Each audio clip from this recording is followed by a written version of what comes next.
আজকে সবাই মিলে এত সুন্দর সাজুগুজু করে এই এত ভিড়ের মধ্যে হঠাৎ করে আমরা কাকে দেখতে গেলাম, তার সাথে আমার ননদদেরকেও আমি ঠিক কেমনভাবে সাজিয়ে দিলাম। আজকের ভিডিওটা তোমাদের সাথে সবটাই শেয়ার করব। সো হ্যালো গাইস, কেমন আছো তোমরা সবাই? আশা করি সবাই খুব ভালো আছো। আরও একটি নতুন মিনি ব্লগে তোমাদের সকলকে ওয়েলকাম। আজকে সন্ধ্যা হতে না হতেই বোনকে কিন্তু একদম রেডি শেডি করিয়ে নিয়ে টোটো করে কিন্তু চলে যাচ্ছিলাম আমার বাড়ির দিকে, কারণ আমাদের এখানে মনসা পুজো চলছে। আজকে তার শেষ দিন, আর আজকে আসবে কৌশানী। আমার বোনের খুব ইচ্ছা ছিল কৌশানীকে দেখবে, তাই ওকেই নিয়ে আসতে গেছিলাম। দেখো, আমার বাড়িতে এসে আমি রেডি হতে হতে আমার বোন কতগুলো ইনস্টাগ্রামের জন্য ভিডিও বানিয়ে নিয়েছে। আর তারপরে যেই আমি রেডি হয়ে গেছি, ও আমাকেও কিন্তু কটা ভিডিও বানিয়ে দিয়েছে, যেগুলো তোমরা ইনস্টাগ্রামে আমাদের পেয়ে যাবে। আর আমাকে এই শাড়িটা পরে কেমন লাগছে অবশ্যই কমেন্টস করে জানিও তো। তারপরে কিন্তু আমার দেওর চলে এসেছিল আমাকে নিতে, তাই ওর বাইকে করেই কিন্তু আমরা দুই বোন উঠে পড়েছি। আর আমি শাড়ি পরেছিলাম, এক পাশে পা দিয়ে একদম বসতে পারছিলাম না। তারপরে লাইটিং দেখতে দেখতে চলে এসছে, আর সবাই দেখো বায়না শুরু করে দিয়েছে, বৌদি ভাই সাজিয়ে দাও। তাই চলে এসেছি ছোটো মামিদের বাড়িতে, আর এসেই কিন্তু আমার ননদদেরকে সাজাতে বসে পড়েছি। ফার্স্টেই সাজাচ্ছিলাম রূপসাকে, আর ওদিকে দেখো আর একটা ননদ কিন্তু বসেছিল। কতক্ষণে রূপসার শেষ হবে তারপরে কিন্তু আমি ওকে আরো পাশ দিয়ে কিন্তু আমার ছোট ছোট আরো দুটো ননদ বসে রয়েছে, দেখতেই পারছো একটু একটু করে উকি মারছিল। তো এদিকে ওরা যেই কালার লিপস্টিক পরতে চাচ্ছে সেইগুলোই কিন্তু পরিয়ে দিচ্ছিলাম। আবার ভালো লাগছিল না, আবার মুছছিল, মানে অনেকগুলো কালার চেঞ্জ করেছে। তো সবাই যখন রেডি হয়ে গেছি তারপরে কিন্তু আমরা চলে এসেছি একদম মনসা মন্দিরের সামনে।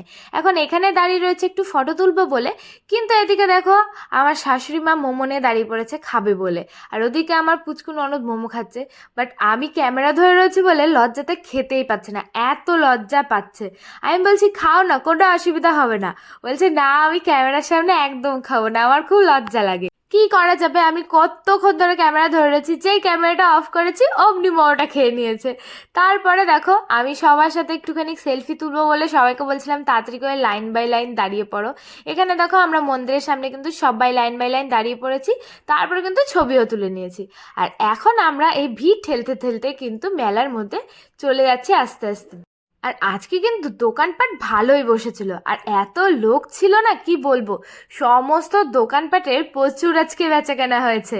আর দেখো আমরা যে স্টেজের সামনে যাচ্ছিলাম চারিপাশ দিয়ে দেখি লোকে লোক, মানে কত আগে ওরা এসে পড়েছে দেখো। আর ছোট ছোট বাচ্চারা কিন্তু ভলেন্টিয়ার হয়েছে, গলায় কাঠ ঝুলিয়ে কি সুন্দর ঘুরে বেড়াচ্ছে। তারপরে তো আমরা একদম স্টেজের পাশে চলে গেছিলাম, আর এখানে গিয়ে বসে পড়েছি। আর এখানে এসেও দেখি প্রচণ্ড ভিড় হয়ে গেছে। তারপরে একজন গান করছিল, আর আমার ছোট্ট ননদ দুটো কিন্তু স্টেজের ওপরে উঠে চেয়ারে বসে পড়েছে। আর এদিকে দেখো আমার বোনরা কিন্তু দাঁড়িয়ে পড়েছে, যেহেতু ওরা দেখতে পারবে না কৌশানী আসলে। তারপরে কৌশানী ঠিক এসেছে একটার সময়, এই আসবে এই আসবে করতে করতে একটাই এসেছে। আর কত লোকের ভিড় ছিল, মানে পরে তো আর বাইরে যেতেই দিচ্ছিল না। আমরা যখন এসে বসেছি তখন 11টা বাজে, আর ও আস্তে আস্তে 1টা বাজিয়েছে। তারপরে স্টেজে উঠেই সবাইকে হাই হ্যালো করে দিল। তারপরেই তো সবাই গিয়ে ছবি তোলা শুরু করে দিয়েছে, বাট বডিগার্ডগুলো কাউকে যেতেই দিচ্ছিল না। আর এদিকে দুজন বাচ্চা মেয়েকে ডেকেছিল ডান্স করার জন্য, আর আমার ননদ আর আমার বোন কিন্তু উঠে গেছে স্টেজে, নাচ করছে। এখন একটা গান হচ্ছিল সারি কা পল সা কবি ম্যাচ কি আরে, ওই গানেই তো আমার বোনরা নাচ করছিল। কিন্তু আমি সাইডে ছিলাম, তাই সামনে থেকে আর ক্যামেরা করতে পারিনি। সামনে বসতে গেলে আমাকে তো সন্ধ্যাবেলা এসে বসে থাকতে হতো, সবাই সন্ধ্যাবেলা থেকেই বসেছিল। আর এত ভিড় ছিল বাবা, যাওয়া যাচ্ছিল না, প্রচণ্ড ভিড় ছিল এই এত রাত্রেবেলায়। দেখো কৌশানীর সাথে কিন্তু আমার বোন বেশ ভালোই নাচ করছে, কিন্তু সামনে কিছুজন বসে থাকার জন্য আমি ভালো করে তুলতেই পারছিলাম না। একবার তো এইদিকে তাকাতে পারতো যে দিদি একটু ক্যামেরা করছে, ওর মুখটা আমি একটু ক্যাপচার করতে পারতাম, বাট ও আমার দিকে একবারও তাকায়নি। আর এদিকে কৌশানী এসে আমাদেরকে বলছে তোমরা কি করছো, আমি এত সুন্দর গান করছি তোমরা একটু নাচ করছো না কেন। কি করবো, লাস্টে বলছে যে আমি কিন্তু এরকম করলে গান করব না, তোমরা নাচ করছো না, নিজের জায়গায় দাঁড়িয়ে নাচ করো, কেউ কারুর গায়ে পড়ে যেও না, এইভাবে নাচ করো। তারপরে দেখো আমার বোনদের যেই নাচ হয়ে গেছে একটু ছবি তুলতে হবে, বডিগার্ডগুলো কেমন করছিল, একটু তুলতেও দিচ্ছিল না।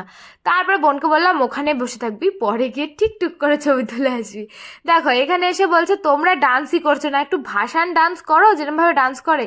একদম পুরো আমার মুখের সামনে চলে এসেছিলো, আমি তো ভালো করে ক্যামেরাই করতে পারছিলাম না, পুরো একদম সামনাসামনি, কারণ আমি দাঁড়িয়ে রয়েছি ওখানেই দাঁড়িয়েছিল। তারপরে এসে একটু নাচ করে চলে গেল। তারপরে আমার বোন যেই সময় পেয়েছে টুক করে গিয়ে ছবি তুলে এসছে। তারপরে তো কৌশানী চলে গেছে প্রায় 1:30টার সময়, আর তখন আমি চলে এসেছি টুকটুক করে ঘরে। আর এসেই দেখো আমার এত গরম লাগছিল, ওই গরমের মধ্যে বসে আমি তো আইসক্রিম খাওয়া শুরু করে দিয়েছিলাম। আর এই এত রাত্রেবেলাতেও প্রায় রাত 2টো নাগাদ তখনও মেলায় পুরো লোকে লোক। আর আমার তো পেয়ে গেছিলো প্রচণ্ড খিদে, কিন্তু আমার কোনো এগ রোল চাউমিন কিছুই খেতে ইচ্ছে করছিল না। তাও চাউমিন আনতে গেছিলো মা, কিন্তু পাইনি, দোকানে চাউমিন শেষ হয়ে গেছিলো, শুধু এগ রোল ছিল। তাই আমি কি করব, বাড়িতে ফ্রাইড রাইস আর মাংস এনেছিল মামি, সেই কিন্তু আমরা এখন খাবো বলে বসে পড়েছি। আর এত রাত্রেবেলায় আমি ভেবেছিলাম খাবো না, কিন্তু কি করা যাবে, যেহেতু কিছু পাইনি আর এগরোল খেতে ইচ্ছে করছিল না, তাই এই ফ্রাইড রাইস আর খাসির মাংসটাই খেতে হবে। আর এদিকে কিন্তু অনেকজনের খাওয়া দাওয়া হয়ে গেছে, তাই একদম কড়াইতেও অল্প ছিল, তাই আমি কিন্তু সবাইকে অল্প অল্প করে দিয়ে দিয়েছি। এখানে আমার বোন খেতে বসে পড়েছে, ওর তো এত রাত্রেবেলাতে খাসির মাংস একদম খেতে ইচ্ছা করছিল না। আর এদিকে আমি আমার ননদকেও কিন্তু খেতে দিয়ে দিয়েছিলাম। দেখো ও তো ক্যামেরার সামনে খায় না, বাট ক্যামেরার সামনে আসতে চাই, কিন্তু কি লজ্জা পাচ্ছে দেখো। আমি ওকে বারবার বলছি যে তুমি একটু খাও, বাট ও প্রচণ্ড লজ্জা পাচ্ছিল, লাস্টে তো মুখে একটুখানি দিয়ে হেসেই পড়েছে। এদিকে আমার বোনও হাসা শুরু করে দিয়েছে।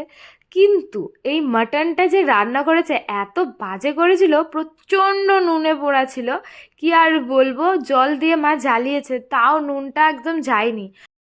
বাড়িতে অনেক লোকজন ছিল বলে মামি কিন্তু মাংস কিনে একজনকে দিয়ে এসেছিল, যারা হোম ডেলিভারি দেয়, তারা রান্না করে দেবে। বাট এত জঘন্য রান্না করেছে কি আর বলবো। তো খাওয়া দাওয়ার পরে কিন্তু আমরা বেরিয়ে পড়েছিলাম প্রায় 3টে নাগাদ, তখন কিন্তু আমার বোনকে বাড়ি দিতে এসেছি। আর এসেই মা বাপিকে ডাকাডাকি করছিলাম, কেউ তো সাড়াই দিচ্ছিল না, হ্যাঁ খেতে এত রাত।